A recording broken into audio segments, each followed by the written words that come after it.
Amigos y hermanos en Cristo Jesús, les damos la bienvenida a todos. Nos alegramos en esta oportunidad que el Señor nos concede de compartir juntos las Sagradas Escrituras.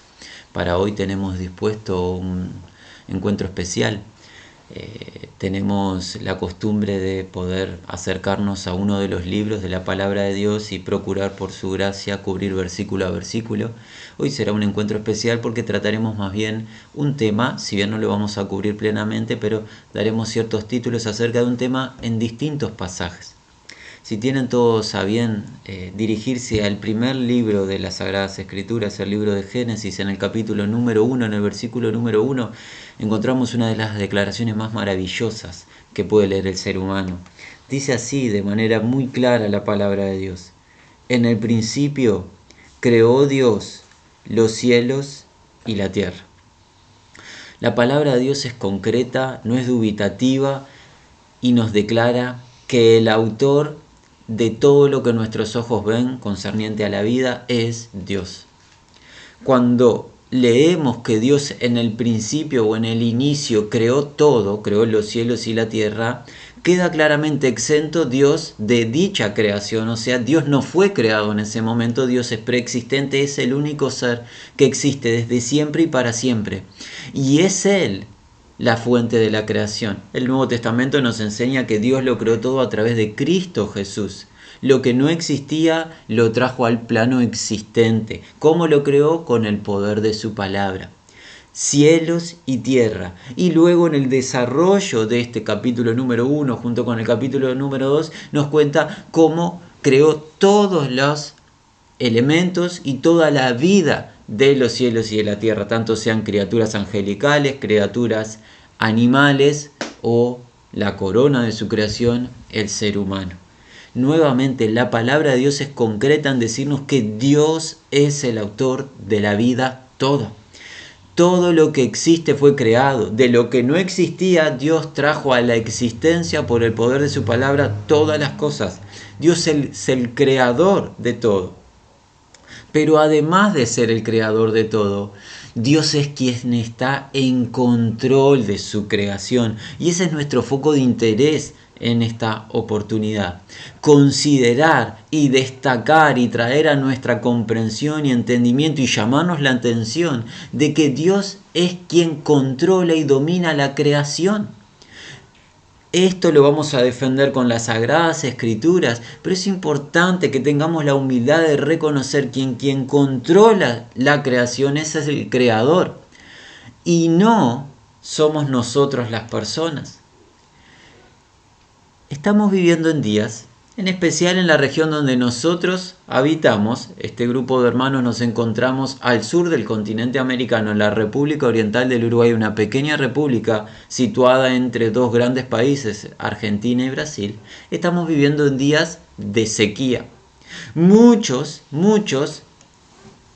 toman estos tiempos para considerar el mal obrar del hombre, las malas decisiones del hombre, el mal accionar del hombre, y ciertamente que todo eso es verdad. Los seres humanos hemos maltratado la creación, pero pocas voces están reconociendo que aquel que tiene la potestad sobre la creación, la potestad de abrir los cielos y cerrarlos, es el Creador, el único con la autoridad de dar lluvia y quitarla. Esto ha sido desde el principio y sigue vigente. Y hoy, en el año 2023, que cuando estamos realizando esta grabación en el mes de julio, Dios sigue con la misma autoridad desde el principio, porque fue Él quien creó los cielos y la tierra, y es Él quien controla su creación.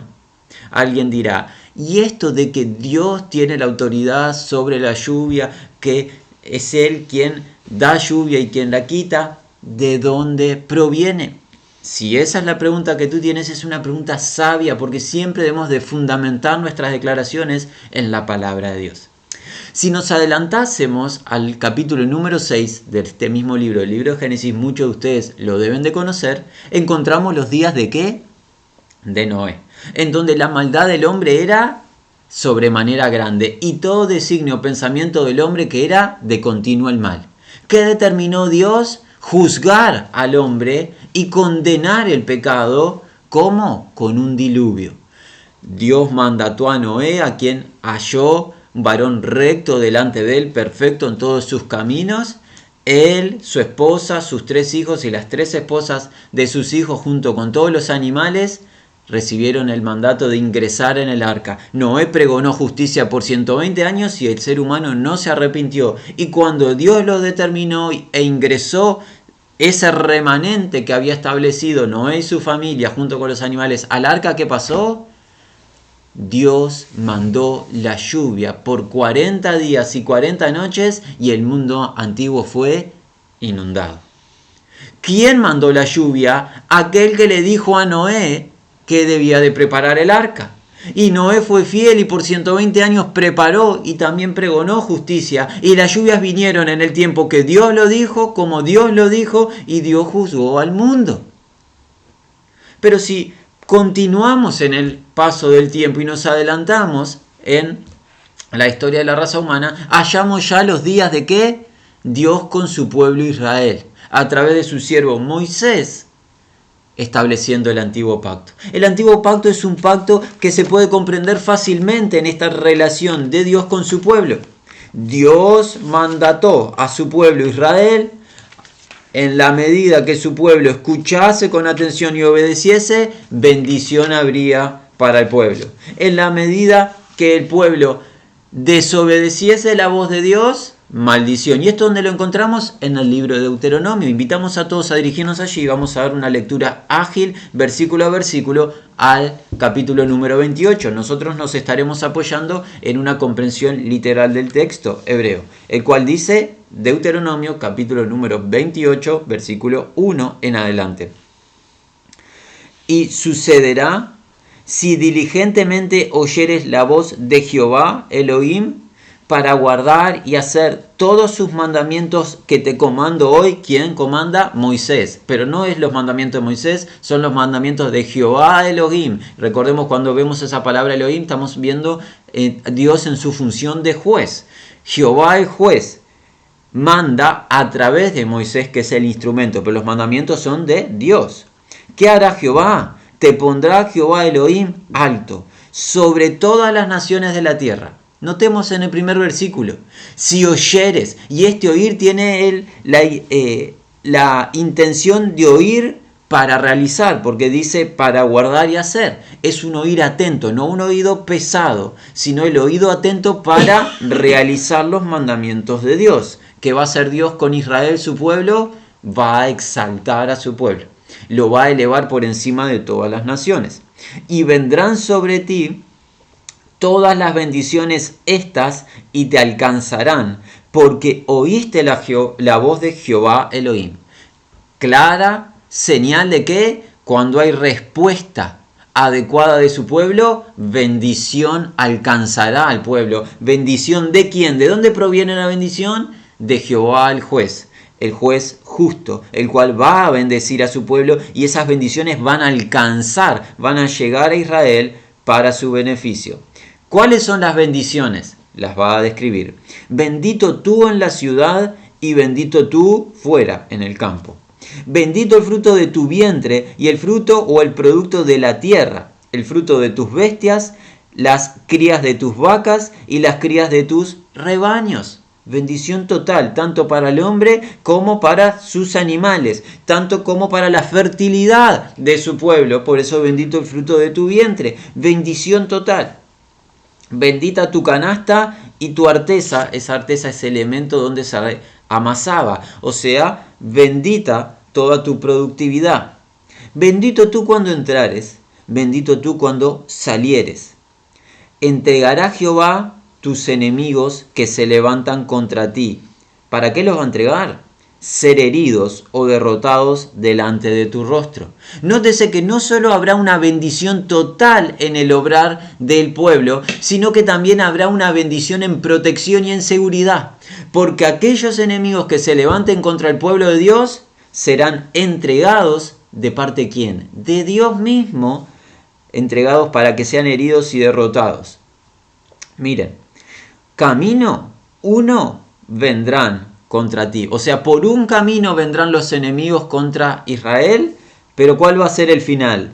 7 caminos huirán de delante de ti. Venían juntos, el ejército venía junto en un camino y se van 7 caminos, o sea, dispersos, huyendo. Quiere decir que ¿qué? Contra Israel no van a prevalecer. ¿Por qué? Porque Israel oyó la voz de Jehová su Dios y puso por obra sus mandamientos. La bendición de Jehová se mostrará en ¿qué? Derrotando a los enemigos, van a huir. Continúa. Mandará Jehová en el 8 junto a ti la bendición en tus graneros y en todo lo que pongas tu mano, y te bendecirá en la tierra la cual Jehová Elohim te da. Te levantará Jehová para él como un pueblo santo, como él te ha jurado, si guardares los mandamientos de Jehová Elohim y cómo caminareis o anduviereis en sus caminos, ese camino recto de justicia que él establece, establecido ¿de qué manera? Con sus mandamientos. Ese es el camino a transitar, los mandamientos que Jehová le da hoy a su pueblo Israel a través de Moisés. El pueblo, al andar en esos mandamientos, estará andando en los caminos del Señor y el Señor va a bendecir muy grandemente. ¿Qué va a pasar? 10. Verán todos los pueblos de la tierra que por el nombre de Jehová eres llamado. ¿Y qué va a pasar? Te temerán, tendrán temor de ti. Y te hará abundar Jehová de bienes en el fruto de tu vientre, en el fruto de tu bestia y en el fruto de tu suelo en la tierra, de la cual juró Jehová a tus padres darte. Abrirá Jehová a ti su tesoro bueno. ¿Cuál es el tesoro bueno? Los cielos. Destaque. Abrirá ¿quién? Jehová a ti su tesoro bueno, los cielos. ¿Con qué fin? Para dar la lluvia a tu tierra a su tiempo, y para bendecir toda la obra de tu mano. Y prestarás a naciones muchas, pero tú no tomarás prestado. ¿Qué tesoro bueno va a abrir Jehová, su Dios, nuestro Dios? Los cielos. Y cuando abra los cielos, ¿será con qué fin? Para dar la lluvia a su debido tiempo. Nótese, destáquese que la lluvia no llega por casualidad. La lluvia no llega por cambio climático o no cambio climático. La lluvia no llega por danzas terrenales. ¿Por qué llega la lluvia? Porque Jehová abre los cielos a través de la obediencia de su pueblo. ¿Quién está en control de abrir los cielos? Jehová. El texto destaca eso, que es lo que nosotros estamos defendiendo hoy. Quien controla la creación es el autor de la misma. Él va a abrir los cielos. Los tesoros, ¿cuáles son? Los cielos. ¿Y qué van a dar los cielos? Lluvia van a mandar de parte de Dios para bendecir la tierra de su pueblo. De tal manera la va a bendecir que el pueblo va a tener prosperidad material. Notorio es cómo sabemos que va a tener prosperidad material. Israel va a prestarle a las naciones y no va a necesitar pedir prestado. ¿Por qué no necesita pedir prestado? Porque tiene lo suficiente. En cambio, el resto de las naciones van a tener que acudir a Israel en pedido de asistencia. ¿Eso qué es? Señal de la bendición de Dios a través de la lluvia. Porque Él es quien controla los cielos. Él está en control de su creación. Te pondrá Jehová en el 13 por cabeza y no cola. Estarás solo encima y no debajo, si oyeres hacia los mandamientos de Jehová Elohim, cuales te comandó hoy guardar y observar. No te apartes de ninguna de las palabras cuales yo te he comandado a ti este día, a derecha ni a izquierda, para ir detrás de dioses otros para servirles. Esta es una advertencia solemne. Y aquí viene el contraste a partir del versículo 15. Vimos todos los versículos anteriores, la bendición en la medida que hiciese que Israel. Oír, guardar, hacer. Ese oído atento para la obediencia a los mandamientos, todas estas bendiciones. Ahora en el versículo 15 llega la advertencia a la desobediencia. Por eso decíamos, el antiguo pacto era muy fácil de comprender. Obediencia del pueblo de Dios a los mandamientos de Dios, bendiciones múltiples. Desobediencia, ¿qué va a traer? Maldición. Pero esto no es un invento nuestro, lo dice la misma escritura a partir del versículo 15. Pero, ese pero muestra un contraste. Sin embargo, pero sucederá Si no oyeres la voz de Jehová Elohim, Jehová el juez, para observar y hacer todos los mandamientos y sus estatutos, cuales yo te comando hoy, que vendrán sobre ti, ¿qué? Las maldiciones estas y te alcanzarán. Si no se oye la voz de Dios y no se guardan y se hacen sus mandamientos, que vienen maldiciones. Lo contrario a las bendiciones prometidas que Dios dispuso para su pueblo. ¿Cuáles serán las maldiciones? Maldito tú en la ciudad, maldito tú en el campo. Maldita tu canasta y ese elemento para amasar, tu arteza. Maldito el fruto de tu vientre y el fruto de tu tierra, el fruto de tu ganado y el fruto de tu rebaño.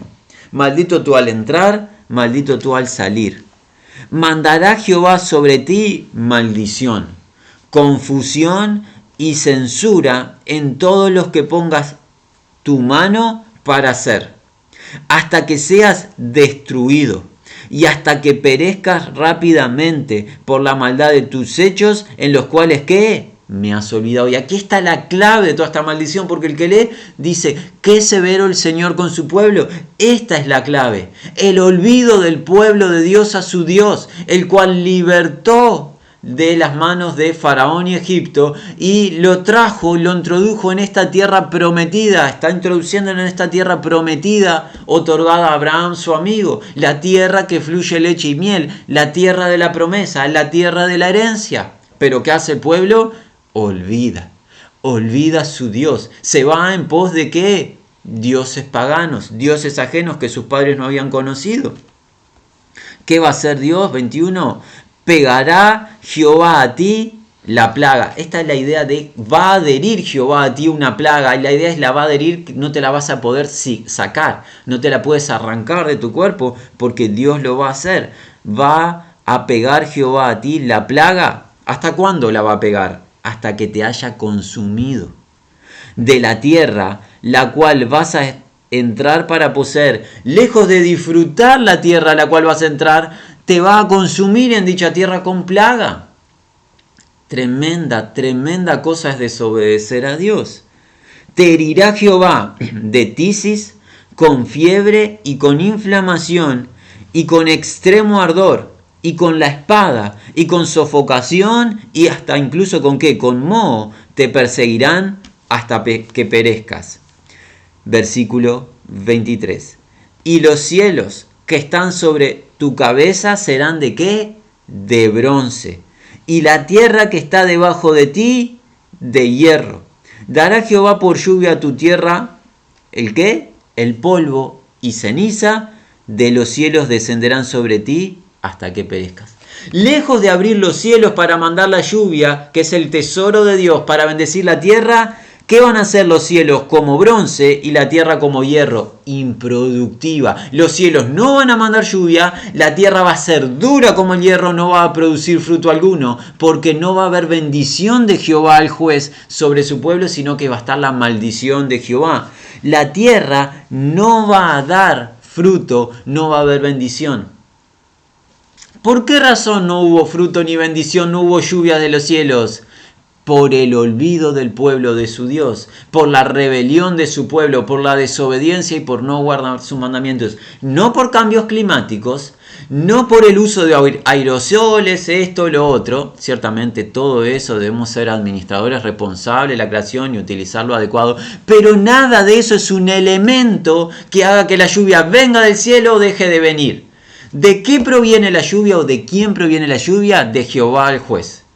La obediencia del pueblo traerá lluvia abundante para bendecir la tierra. La desobediencia del pueblo cierra los cielos. No hay lluvia y si no hay lluvia, no hay fruto y si no hay fruto, hay mortandad, hay hambruna y hay confusión.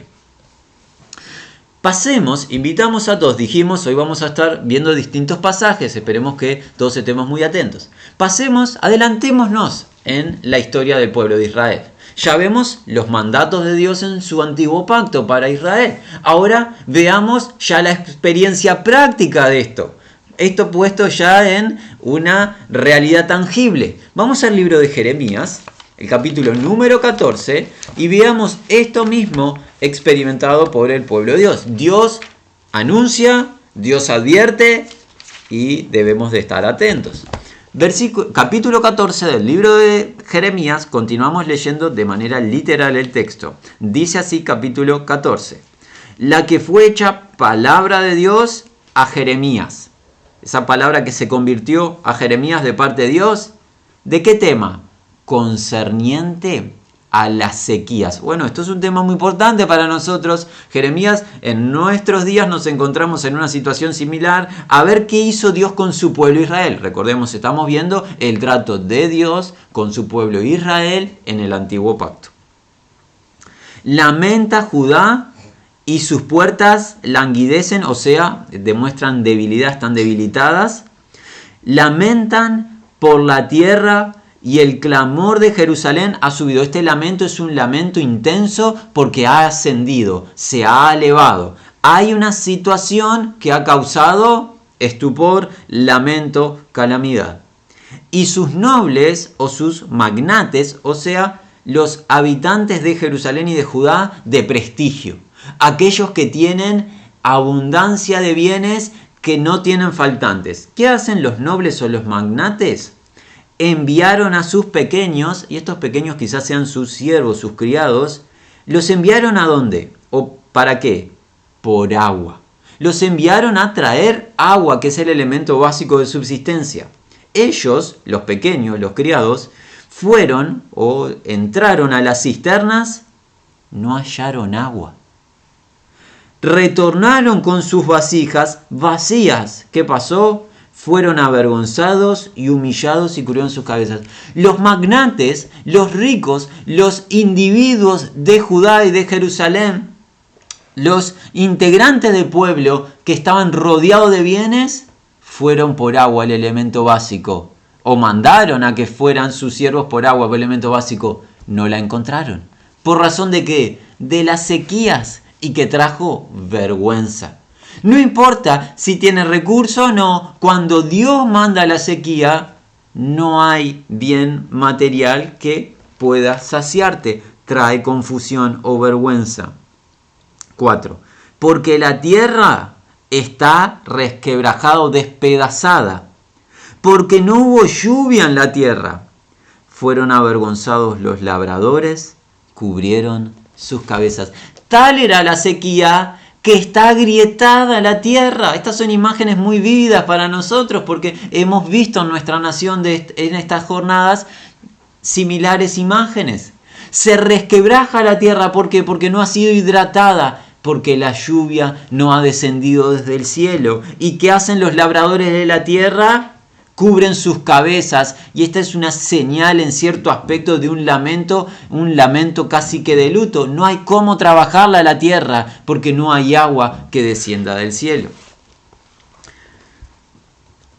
Dice así en el 5, esta calamidad alcanza al reino animal, porque también la sierva dio a luz, pero abandonó porque no había hierba. La idea es que abandonó a su cría recién nacida. ¿Por qué la abandonó? No hay para dar alimento, no hay hierba. No hay hierba porque no hubo lluvia. La lluvia afecta de tal manera al ser humano como al reino animal. La sierva da a luz, pero abandona a su cría porque no hay hierba. Y los asnos monteses se pararon en las alturas desoladas. ¿Qué hicieron? Aspirando el viento como chacales. Desfallecieron sus ojos porque no había hierba. El alimento que tienen estos animales es el viento porque no tienen otro alimento para comer. Sus ojos desfallecen porque no tienen hierba. Y la hierba no está porque no hubo lluvia, porque la tierra es improductiva sin el agua que Dios manda desde los cielos. Dice así. Aunque nuestras, en el 7, y aquí quien habla ya es Jeremías intercediendo por el pueblo para darnos entendimiento de por qué es esta la situación. Aunque nuestras iniquidades testifican contra nosotros, Jehová obra por razón de tu nombre o por amor de tu nombre, porque muchas son nuestras apostasías, contra ti hemos pecado. Y aquí está la clave para entender la calamidad que está experimentando Judá y Jerusalén. ¿Cuál es la razón de la calamidad? Que luego Dios se va a encargar de hacerlo claro, pero en este caso Jeremías como intercesor, como un intermediario humano. ¿Cuál es la razón? Las apostasías del pueblo. ¿Qué significa apostasías? Rebeliones. Constantemente el pueblo que hace abandona a su Dios. Y habíamos visto cuál era la advertencia de Deuteronomio, que si no me oís, si te olvidás de mí, estas serán las maldiciones, unas detrás de otras, hasta llegar al tema de la lluvia. Nosotros no culminamos el capítulo 28, pero habían incluso más maldiciones. No culminamos porque nuestro foco de atención es ver a Dios en control de su creación. Muchas son nuestras apostasías, contra ti hemos pecado. Y ahora Jeremías va a hacerse consultas acerca del Señor para entender por qué Dios no está obrando en restaurar, en modificar esta situación.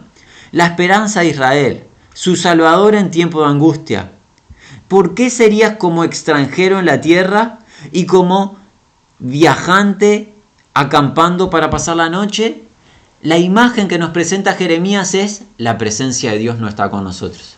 Cuando la promesa habíamos aprendido que era: habitará el Señor, su Dios, entre su pueblo, Él será su Dios, ellos serán su pueblo, Él estará en medio de ellos. Bueno, lo que muestra esta imagen Jeremías: Dios es un pasante, está de paso aquí, no está su presencia para bendecir, es lo que están experimentando ellos. 9. ¿Por qué serías como hombre sorprendido, como poderoso que no puede salvar?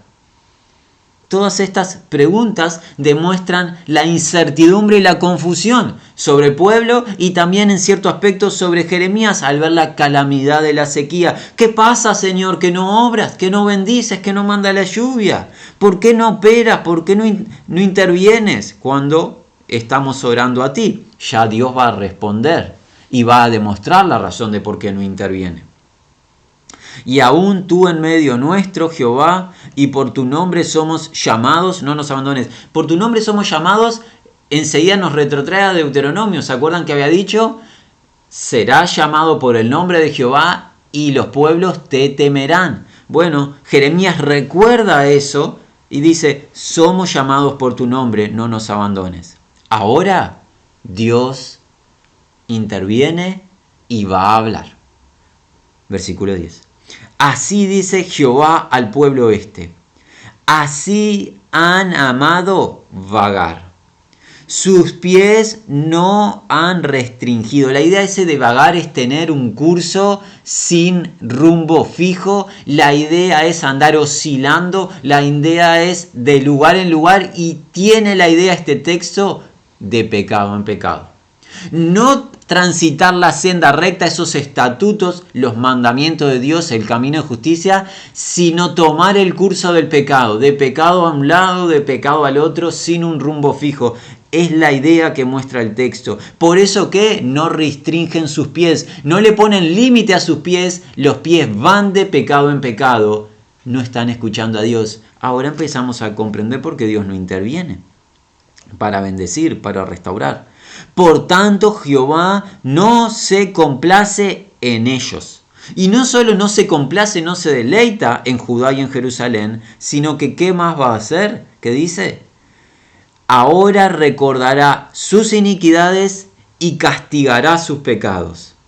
Y dijo Jehová a mí, ¿a quién es a mí? A Jeremías. Dijo Jehová a mí: no ores, o sea, no intercedas por el pueblo este, por bien.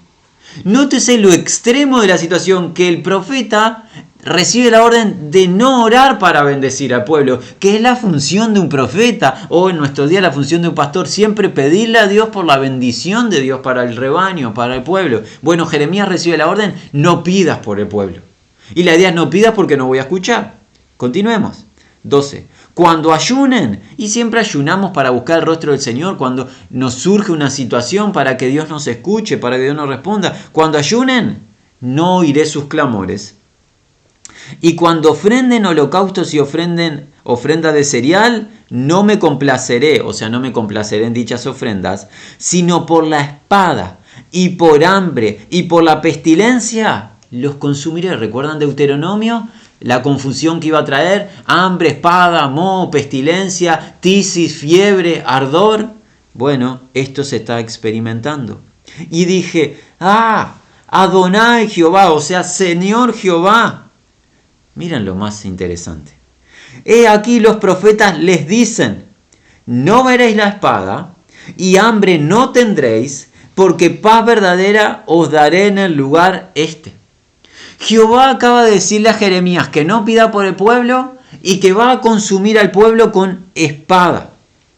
Que va no a bendecir al pueblo, sino por el contrario, va a traer la espada, el hambre, la pestilencia para consumir al pueblo por los pecados del pueblo, por el andar vagando del pueblo, por no restringir los pies del pueblo, por las apostasías del pueblo. Pero ingresan en esta imagen profetas. No profetas de dioses ajenos, supuestos profetas de Dios, pero que no escuchaban la voz de Dios, como si Jeremías la está escuchando. ¿Qué dijeron los profetas al pueblo? Y presten atención, oyentes en nuestros días. Los profetas le dijeron al pueblo esto. No veréis la espada, hambre no tendréis, porque paz verdadera os daré, o sea, hablando de parte de Dios, en el lugar este. Los profetas le dijeron al pueblo lo que el pueblo quería oír. Anularon el juicio de Dios, invalidaron el juicio de Dios y ofrecieron paz, ofrecieron bendición. Pero el profeta no puede hacer otra cosa que hablar lo que Dios dice, porque el profeta nada puede obrar en su propio nombre. ¿Qué va a hacer Dios con esto? 14. Y dijo Jehová a mí, mentiras los profetas profetizan en mi nombre. No los he enviado y comandado, ni he hablado a ellos. Visión falsa, adivinación, vanidad y engaño de sus corazones. Ellos les profetizan o ellos os profetizan. Lejos de hablar de parte de Dios, hablan de parte de ellos mismos la mentira, el engaño y el error. Por tanto, así dice Jehová concerniente a los profetas, quienes profetizan en mi nombre, y yo no, quien los he enviado. Y ellos dicen, espada y hambre no habrá en la tierra esta. Por espada y hambre serán consumidos los profetas. No es un juego hablar la palabra de Dios. No es un juego el acercarse y decir, hablo de parte de Dios. El que hable supuestamente de parte de Dios, pero hable lo que está en su corazón engañoso, va a experimentar el juicio justo de Dios. Y estos pseudo profetas que hablaban de parte de Dios y ofrecían lo que Dios no estaba ofreciendo al pueblo, van a experimentar las consecuencias con hambre y con espada sobre ellos mismos, que es lo que Dios manda. Y para el pueblo que hay, 16, y el pueblo a quien ellos profetizan, quienes serán arrojados en las calles de Jerusalén, ¿a faz de qué? Del hambre y la espada. Y ni uno los enterrará a ellos, ni a sus esposas, ni a sus hijos, ni a sus hijas, porque derramaré sobre ellos sus maldades. Tal será la calamidad que no habrá dignidad ni siquiera en la muerte. Habrá muerte en público en las calles y no habrá quien entierre, quien honre la muerte de estas personas. ¿Por qué? Por sus maldades, que es lo que Dios le retribuye al pueblo. Conforme a las maldades del pueblo, Dios les va a dar. Recuerden, obediencia, bendición, desobediencia, maldición. Por tanto, 17, les dirás a ellos la palabra esta. Desciendan mis ojos con lágrimas noche y día y no cesen. ¿Por qué este llanto, este lamento? Porque con quebranto poderoso ha sido quebrada la Virgen, hija de mi pueblo, con herida muy severa. Es el lamento de Dios por la rebelión de su pueblo. Dios tiene que castigar a su pueblo y lamenta esta situación. Si salgo, dice en este caso Jeremías, fuera al campo, he aquí aquellos desgollados a espada. Y si entro a la ciudad, y he aquí aquellos enfermos de hambre. Porque ambos, profeta y sacerdote, vagando en la tierra, y no conocen, no saben. Nótese que los líderes del pueblo, lejos de apercibir al pueblo, lejos de declararles la razón de la sequía y toda esta hambre, pestilencia, espada, esta mortandad, no saben, no conocen, porque no buscaron el rostro del Señor. No buscaron la palabra de Dios. No estuvieron atentos a sus estatutos, a sus mandamientos. Anduvieron en pos de sus propios caminos. Ahora pregunta Jeremías a su Dios: ¿reprobando has reprobado a Judá? ¿O Sión ha aborrecido tu alma?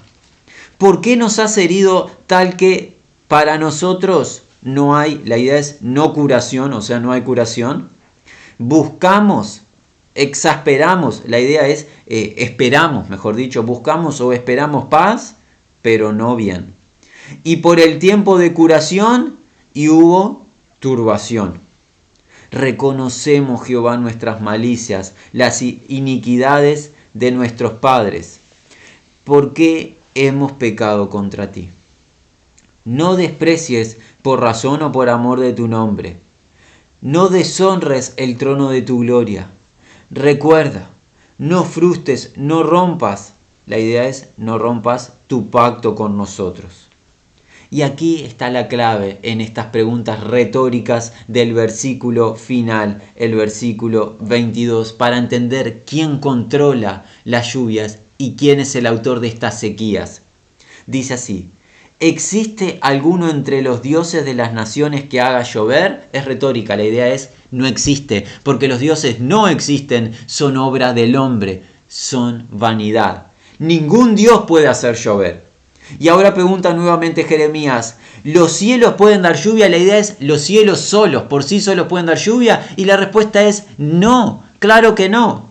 ¿Cuál es la final? ¿No eres tú, Jehová, nuestro Dios? Y la respuesta es sí, solo tú, Jehová, nuestro Dios, puedes dar lluvias. No los cielos solos, no los dioses que son vanidad, solo tú puedes solucionar el problema y puedes dar las lluvias. Solo Dios es quien puede dar las lluvias. Por tanto, ¿qué va a hacer Jeremías y el pueblo? Esperaremos por ti. Desde que tú has hecho todas estas cosas, todo este mal vino por ti, porque tú lo mandaste por nuestra rebelión. Entonces vamos a esperar en ti que resuelvas y mandes la lluvia. No vamos a procurar una solución por cambio climático, no cambio climático, o si por casualidad llueve. Dios manda la lluvia.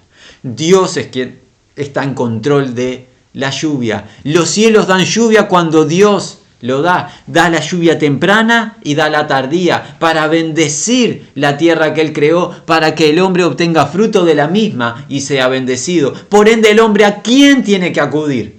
¿A quién debe de buscar? ¿El rostro de quién?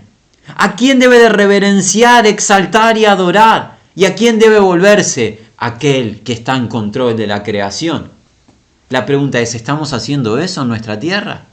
¿Es Dios a quien estamos buscando o buscamos soluciones humanas políticas? Pensamos que el ser humano y las personas que están en autoridad, mediante metodologías o mediante algún tipo de instrumentación, van a resolver el problema de la lluvia. Quien puede resolver el problema de la lluvia es el Dios que está en control. Ahora alguien dirá, bueno, hemos estado leyendo la situación de Dios con su pueblo, Israel en el antiguo pacto. Es verdad. ¿Eso se puede aplicar directamente a nuestros días? No, es una situación entre Dios e Israel, su pueblo. Lo que hemos leído todos estos versículos para comprender que quien está en control de los cielos y de la lluvia es Dios. Que en ningún momento Dios dijo, te voy a mandar las lluvias si el cambio climático me lo permite. Voy a intentar mandarte lluvias si puedo. Nótese que hay una seguridad total. Obedeces, abro los cielos, los tesoros de los cielos, doy lluvia. Desobedeces, cierro los cielos y no hay lluvia, hay confusión, hambre, mortandad. Entonces alguien preguntará, pero si esto es para Israel, en el antiguo pacto, en el pasado, en nuestros días Dios quizás perdió el control de su creación. Quizás Dios ya no la controle más y ahora con las computadoras, con la tecnología, haya otro controlando la creación. Invitamos a todos, y esta es la última sección del encuentro, a ir al último libro de las Sagradas Escrituras, o sea, el libro de las Revelaciones. ¿Acaso Dios controla su creación o lo perdió el control? Libro de las Revelaciones. Vamos al capítulo número 11. Esto es consejo escatológico, eventos a futuro. Dice así, en tiempos donde se tocan trompetas de Dios sobre esta tierra, sobre la creación. Suenan las trompetas y la última trompeta es tocada en el capítulo número 11 del libro de las Revelaciones, y dice así: el séptimo ángel, versículo 15, tocó la trompeta. Y hubo grandes voces en el cielo que decían: los reinos del mundo han venido a ser de nuestro Señor y de su Cristo, y Él reinará por los siglos de los siglos. Los 24 ancianos que estaban sentados delante de Dios en sus tronos se postraron sobre sus rostros y adoraron a Dios, diciendo: te damos gracias, Señor Dios Todopoderoso, el que eres, que eras y que has de venir, porque has tomado tu gran poder y has reinado. Y se airaron las naciones, y tu ira ha venido, y el tiempo de juzgar a los muertos, y dar el galardón a tus siervos los profetas, a los santos y a los que temen tu nombre, a los pequeños y a los grandes, y de destruir los que destruyen la tierra. Suena la séptima trompeta, ¿y qué sucede? Llega el tiempo del derramar la ira de Dios. Es tiempo de retribución, es tiempo de venganza, es tiempo de juicio. La ira de Dios se manifiesta. ¿Dónde vemos la ira de Dios? En este mismo libro, pero un poco más adelante. En el capítulo número 15 y en especial a partir del capítulo 16. ¿Cómo se consuma, se derrama la ira de Dios? A través de las copas de la ira. Esas copas de la ira de Dios, que para adelantarnos y ser ágiles porque ha pasado el tiempo, vamos al capítulo número 16, dice así: oí una gran voz que decía desde el templo a los 7 ángeles: id y derramad sobre la tierra las 7 copas de la ira de Dios. Fue el primero y derramó su copa sobre la tierra, y vino una úlcera maligna y pestilente sobre los hombres que tenían la marca de la bestia y adoraban a su imagen. El segundo ángel derramó su copa ¿sobre dónde? Sobre el mar. ¿Y qué pasó con este? Este se convirtió en sangre como de muerto, y murió todo ser vivo que había en el mar. El resultado de que mueran todos los seres vivos del mar, ¿cuál es? Es el resultado de que la ira de Dios. Dios derrama de su ira sobre aquellos que destruyen la tierra, sobre toda iniquidad, sobre toda rebelión, sobre todo pecado, y el mar se convierte en sangre. No el cambio climático, no alguna otra situación. Dios el creador, el juez justo, el juez de vivos y muertos, Él opera en este caso a través de juicio en su creación, y el mar que responde a Él se va a convertir en sangre. Pasemos al versículo 4. Y el tercero derramó la copa de Él en los ríos y en las fuentes de las aguas, y se convirtieron o se volvieron sangre. Recordemos, estamos viendo el tema de las lluvias, que las lluvias bendicen la tierra para el fruto, pero pensemos ahora en el agua que necesitamos beber. No podemos vivir los seres humanos sin agua potable, ¿verdad? ¿Quién controla las fuentes de las aguas? No el cambio climático, no el ser humano, los gobernantes o los políticos. Quien controla la fuente de las aguas es quien creó la fuente de las aguas. Y cuando derrame su ira sobre esta creación, ¿qué va a pasar con la fuente de las aguas? Se volvieron sangre. ¿Y qué dice? Los cielos, a través de un ángel, oí al ángel de las aguas diciendo: justo eres tú, el que siendo y había sido, oh santo, porque estas cosas ha juzgado. ¿Cuál es la razón del juicio? ¿Por qué es un juicio tan severo? Miren, versículo 6. Porque sangre de santos y profetas han derramado, y sangre a ellos le has dado a beber. Dignos o merecedores son. Este es el juicio de Dios sobre los moradores de la tierra por el destrato al pueblo de Dios. ¿Qué hace Dios? Mía es la venganza, yo pagaré, dice las Escrituras. Y a los que derramaron la sangre inocente del pueblo de Dios, ahora Dios les da a beber, pero no agua potable. ¿Qué les da a beber Dios? Sangre. ¿A quién debes tú acudir para recibir bendición? No a político o gobernante alguno, al Dios que puede darte a beber agua potable, o también, si tú te rebelas, te puede dar a beber sangre, lo cual es muerte. Oí el altar diciendo: sí, Kyrios, oh Dios, oh Todopoderoso, verdaderos y justos son los juicios tuyos. ¿Qué hemos visto en estos breves minutos en esta jornada, amados hermanos y amigos que nos puedan acompañar? Hay un solo creador de los cielos y de la tierra, de la vida toda, vida angelical, vida animal, vida humana, Dios. Dios a través de Jesucristo creó todas las cosas, Dios sustenta todas las cosas. Dios controla los cielos. Dios da lluvias para juicio, como para inundar el mundo antiguo en los días de Noé. Da lluvias para bendecir, como un tesoro de los cielos para bendecir a su pueblo cuando su pueblo le obedece. Dios cierra los cielos para confusión por la rebelión, por la apostasía. Cierra los cielos para que haya hambre, confusión, mortandad. Dios derrama sangre sobre las fuentes de las aguas en su ira y en su juicio. Y alguien oyendo esto dice, bueno, este ha sido un encuentro de juicio, ha sido un encuentro de condenación. ¿Hay alguna esperanza? Nosotros queremos invitar a todo aquel que haya escuchado a que hoy, con un oído atento, no con un oído rebelde, no con un oído pesado, no con vanos razonamientos personales, sino con humildad, con reverencia, nos volvamos a Dios, porque Él tiene una invitación para darnos. Hacia el final de este mismo libro, el libro de las Revelaciones, en el capítulo número 22, el mismo Señor Jesús, a través de su siervo Juan, invita, llama a todo aquel que esté escuchando. Y dice, capítulo número 22, versículo 17. Y el Espíritu y la esposa dicen ven. Y el que oye, diga ven. Y el que tiene sed, venga. Y el que quiera, tome del agua de la vida gratuitamente. No nos afanemos más, hermanos y amigos, por el agua potable. Ciertamente la necesitamos y oremos a Dios para que la envíe. Pero no sea nuestro afán el agua terrenal. Hay una mejor agua para nosotros, el agua de vida. ¿Quién la ofrece? El creador de los cielos y de la tierra, pero sobre todo el autor de eterna salvación. El agua de vida, el beber del Espíritu Santo por la salvación que es en Cristo Jesús al creer al Evangelio. ¿Está dispuesta para quién? Para el sediento. La pregunta es, ¿tienes tú sed? ¿Qué es tener sed? Haber llegado a un punto en la vida de no poder más. No puedes más con tu pecado, no puedes más con tu vida, no te puedes salvar a ti mismo y lo reconoce delante de Dios y tienes sed de beber manantial de agua de vida, vida eterna.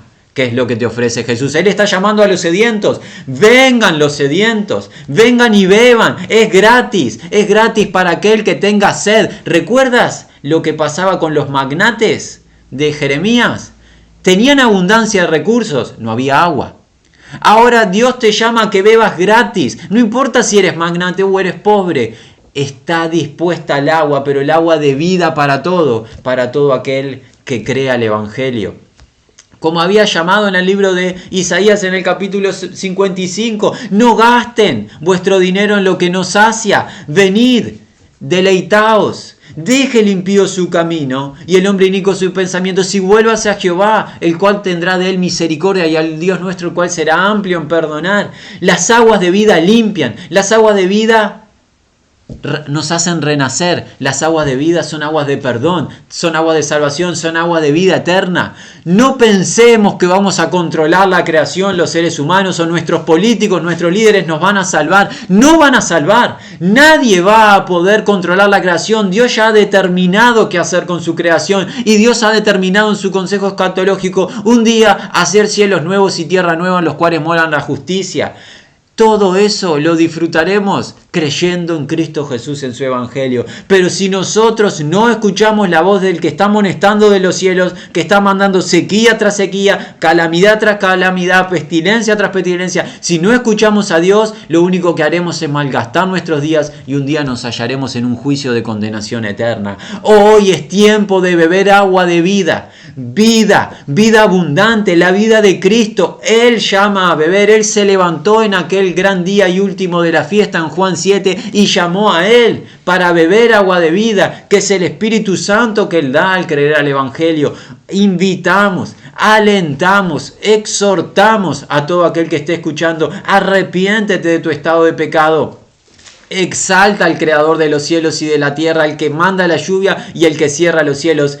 clama a Él por salvación, recibe el don del Espíritu Santo al creer al Evangelio, creyendo en Cristo Jesús, aquel que fue entregado por nuestras transgresiones y al tercer día resucitó de entre los muertos para nuestra justificación. Sea la gracia del Señor con todos los que aman su nombre. Hemos visto a Dios creando todo lo que existe, pero controlando su creación. Lo hemos visto de una manera muy limitada, en un aspecto solamente, que es lo que estamos viendo en nuestros días, al menos en nuestra región, que es esta situación muy urgente de sequía. Bueno, la sequía debemos de considerarla advertencia del Creador.